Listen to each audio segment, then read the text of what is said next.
Greetings, MBAP 518 International Business students. This is Dr. Jaros with a video explanation of how I graded exam number 2. So let's begin with question number 1. If a firm traditionally has used a local-for-local approach to knowledge management, what transnational approach to knowledge management can it evolve towards? What would be the goal of doing so? Well, if a firm uses the local-for-local approach to knowledge management, that means that traditionally, knowledge is generated not by company headquarters, but by the local subsidiaries. Each local subsidiary in a foreign country is responsible for coming up with its own new creative and innovative ideas. And then those innovative ideas are utilized only locally, such that, if the Brazilian subsidiary comes up with a new idea, that new idea is utilized in the Brazilian market, but no place else. The transnational approach that can be evolved from for a firm with this kind of local-for-local administrative heritage is what is called the locally leveraged approach to knowledge management. With the locally leveraged approach, this involves creating mechanisms and structures and communication channels in the organization that allow knowledge that's generated by a single subsidiary to be diffused and communicated to other subsidiaries in the organization and to headquarters, so that good ideas are not just utilized in a local market, but that the whole company can benefit from them. So the idea is to break down the information silos that characterize the local-for-local approach and make sure that new ideas that are generated in a particular subsidiary get spread out throughout the entire company so the entire firm can benefit from it. All right, let's take a look at question number 2. According to the Stopford and Wells International Structural Stages model, what kind of structure will a fully internationalized firm have? Is this structure likely to be effective? Explain. A fully internationalized firm, that is a firm that is high on both dimensions of the Stopford and Wells model, will have what they call a matrix structure. Okay? A matrix structure is a structure in which the firm is organized simultaneously by both geographic area and by product line. Typically, the structure was not effective. Firms that adopted the matrix structure seemed to have a number of problems. One problem was that the structure violates the principle of one boss reporting, because if you're a member of one of the strategic business units in a matrix structure, you're going to simultaneously report to a geographic area manager and to a product line manager. And so that creates power conflicts among the managers of these different matrix units. It also leads to gridlock among employees because, what do I do if my area manager tells me to do one thing, but my product line manager tells me to do another thing? I'm kind of paralyzed. I don't know what to do. And also the matrix design created complex communication webs in which information was frequently lost and confusion reigned due to the complex communication. So for those reasons, which I was looking for, by the way, okay, I asked you to explain this. The matrix structure typically did not work very well when firms adopted it.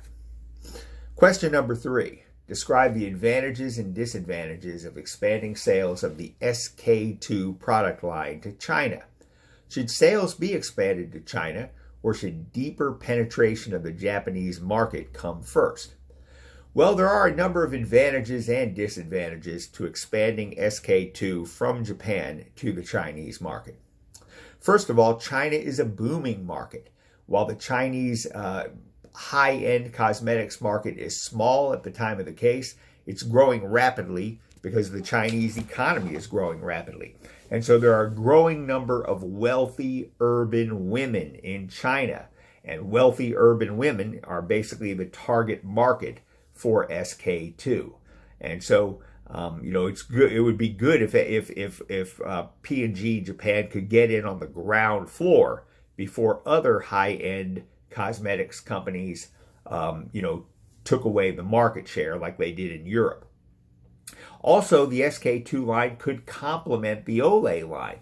Procter & Gamble already has had success with the Olay line of skincare products in China, and the Olay line is a lower cost, lower tier kind of product.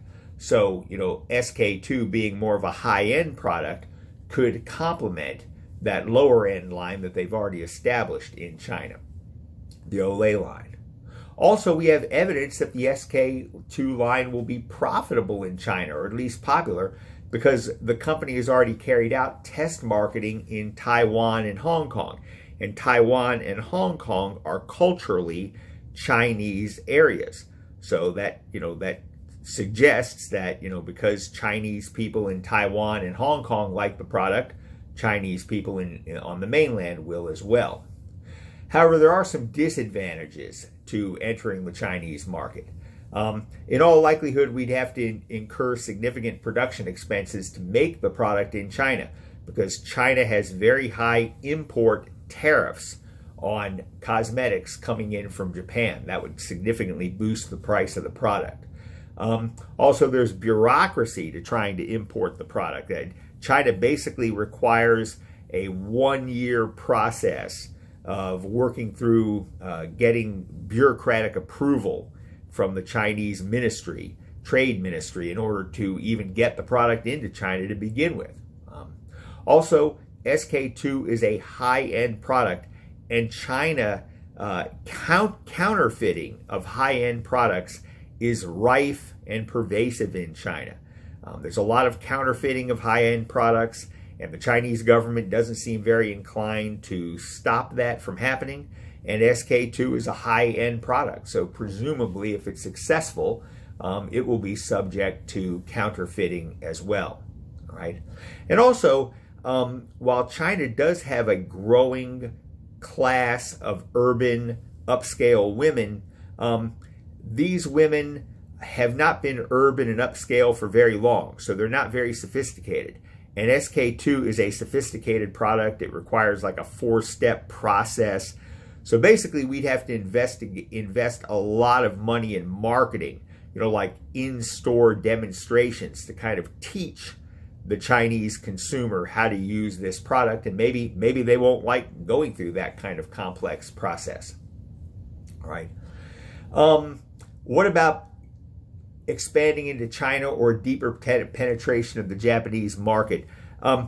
You could answer this question any way you liked, as long as you based it in facts. That is, you had to make reference to the advantages and disadvantages of China, and then compare that with the advantages and disadvantages of penetrating the Japanese market, which were namely, number one, the disadvantage is that Procter & Gamble is committed to developing global brands.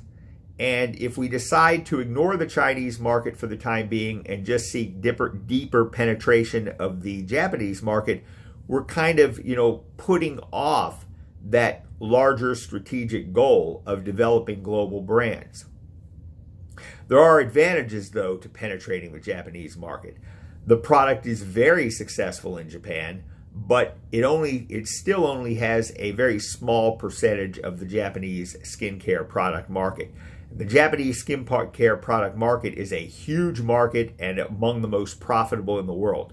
So we very well could make a decision to want to, further penetrate that market before moving over to Japan. There was no right answer to that second part of the question. I was just looking for something that was well reasoned. Finally, question 4. Since the 1990s, what problems has Matsushita encountered in its global operations? Why has it been difficult for Matsushita to adapt? Explain. Well, a lot of things have gone wrong for Matsushita since the early 90s. Some of those things were outside of its control. Like in the early 90s, the Japanese consumer electronics market collapsed.